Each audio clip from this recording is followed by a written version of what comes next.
புதுச்சேரியில் தீபாவளி பண்டிகைக்கு முன்பாக ரேஷன் கடைகள் திறக்கப்படும் என முதலமைச்சர் ரங்கசாமி தெரிவித்துள்ளார். மேலும் டெங்கு நோய் கட்டுப்படுத்த அனைத்து நடவடிக்கைகளும் எடுக்கப்பட்டுள்ளதாகவும் மருத்துவமனைகளில் போதிய மருந்துகள் உள்ளது என கூறினார். புதுச்சேரி சுற்றுலாத்துறை சார்பில் உலக சுற்றுலா தின விழா புதுச்சேரி பழைய துறைமுக வளாகத்தில் துவங்கியது. இதில் சிறப்பு விருந்தினராக துணைநிலை ஆளுநர் கைலாசநாதன், முதலமைச்சர் ரங்கசாமி ஆகியோர் கலந்து கொண்டு குத்துவிளக்கேற்றி துவக்கி வைத்தனர். இதில் சுற்றுலாத்துறை அமைச்சர் லட்சுமி நாராயணன், சபாநாயகர் செல்வம், தொகுதி சட்டமன்ற உறுப்பினர் அனிபால் கென்னடி, தலைமை செயலர் சரத் சவுகான், சுற்றுலாத்துறை செயலர் ஜெயந்தகுமார், சுற்றுலாத்துறை இயக்குனர் முரளிதரன் மற்றும் அதிகாரிகள், கல்லூரி மாணவ மாணவிகள் பலர் கலந்து கொண்டனர். விழாவில் உலக சுற்றுலா தினத்தில் ஆன்மீக சுற்றுலா அதிகரிப்பதால் சித்தர்கள் வாழ்ந்த ஜீவ சமாதி அடைந்த இடங்கள் குறித்த குறிப்பு கையேட்டை துணைநிலை ஆளுநர், முதலமைச்சர் ஆகியோர் வெளியிட்டனர்.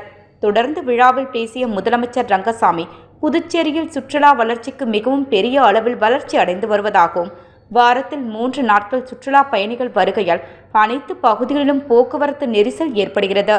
ரூம்கள் கிடைப்பதில்லை. அந்த அளவிற்கு சுற்றுலா பயணிகளின் வருகை அதிகரித்துள்ளது.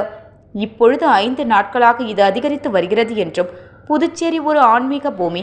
அரவிந்தர் மட்டுமல்லாமல் எத்தனையோ சித்தர்கள் இங்கு வந்துள்ளார்கள். புதுச்சேரியில் பொழுதுபோக்கு, ஆன்மீகம், அழகிய கடற்கரை உள்ள அமைதியான அழகான மாநிலம் புதுச்சேரி என்றார். மேலும் அனைத்து வசதிகளையும் கொண்டு வந்து சுற்றுலாவை மேம்படுத்த வேண்டும் என்பது எங்களது எண்ணம். பழமையான கட்டிடங்களை பாதுகாக்க வேண்டியது அரசின் எண்ணம். அதற்கான நிதியுதவிகளை அரசு கொடுத்து வருகிறது. சுற்றுலா பயணிகள் வருவதால் கலாச்சார பரிமாற்றம் ஏற்படுகிறது. அதனால் ஒரு நட்புறவு ஏற்படுகிறது என பேசினார். தொடர்ந்து செய்தியாளர்களுக்கு பேட்டியளித்த முதலமைச்சர் ரங்கசாமி, டெங்கு போன்ற காய்ச்சல் நோய்களை கட்டுப்படுத்த முழு நடவடிக்கை எடுக்கப்பட்டுள்ளதாகவும், அனைத்து மருத்துவமனைகளிலும் போதிய மருந்துகள் உள்ளன. கடந்த ஆண்டை விட புதுச்சேரி காய்ச்சல் குறைவாக உள்ளது என்றார்.